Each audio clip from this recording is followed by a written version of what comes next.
Hi, this is David Saville. Now, today I'm going on a leadership intensive run by my coach John, and we're going to explore what it really means to lead and to help me become a more powerful leader as well as anyone else that's there. Now, leadership for me is something I've stepped into much more in the past year and a half, as I've taken more ownership of my life, my actions, and my decisions. For most of my life before that, I would say the majority, I was more a follower. I'd find someone who was a leader and I'd be friends with that person or be near that person, and I'd wait for them to do something and then I'd step up and do it. So I was very much a follower for most of my life. And yet, as I look back, there were times when I had to lead because there was nobody else, and so I had to. A key time for me was with my dad. Now, my dad was diagnosed with Parkinsons when I was 17, and it meant he had to give up work, and it meant all kinds of stuff. I didn't really understand it at the time, but over years, he was less able to do things. Now, a key moment that stands out for me was when he was admitted to hospital, because hospitals are in the UK are not set up for people who are ill. I know it sounds a weird thing, but if you're fully capable, you can walk about yourself, go to the toilet, you can do your own medication. It's a really great system. You go in, you get done what you need to, and you go. It's fine. However, they're so short-staffed that anyone who needs extra care really it really slows everything down for the whole ward.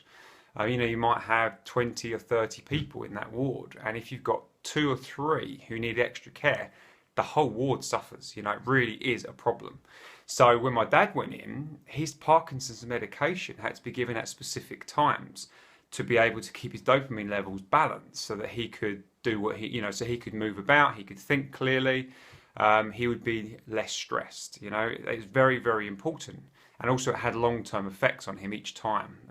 But obviously they couldn't know any of this. So going in, every time he went into hospital, they messed with his make times to fit in with them, which I understand makes sense for them, but it actually screwed with him. And so I had to have meetings with the head of the ward, the matron, and be specific into how it affects him, that they have to change their procedures just for him. They have to, because without it, he will suffer. And I can't be there all the time. I was there as much as I could, but I worked and I could not be there during the day. So they had to do it overnight even. You're not supposed to stay overnight. I did sometimes, but you're not supposed to. And so, it's important that he got the care he needed.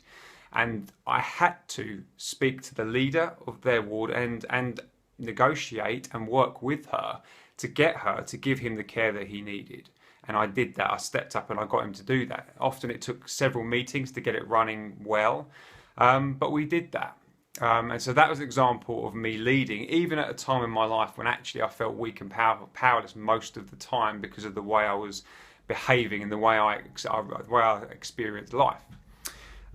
So now I choose to lead more. I'm a coach, so I have to lead the coaching dynamic. I lead groups of people at my meetup group or in my workshops. I lead whole rooms when I'm giving talks. I have to be a leader, and the more than that, I really want to be.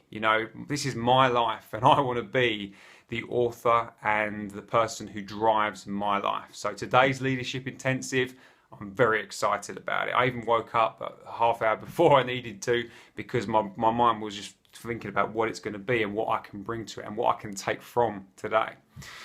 So I have a question for you then. So as you're going about your day, pay attention. When are you leading and when are you following? When are you holding back and waiting for someone else to go first?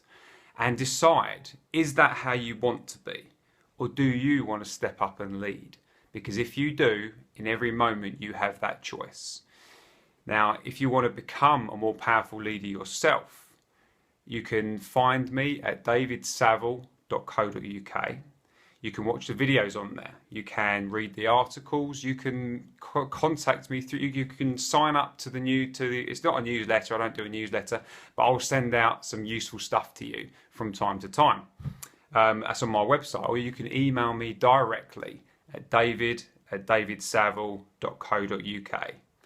I'll see you on the other side.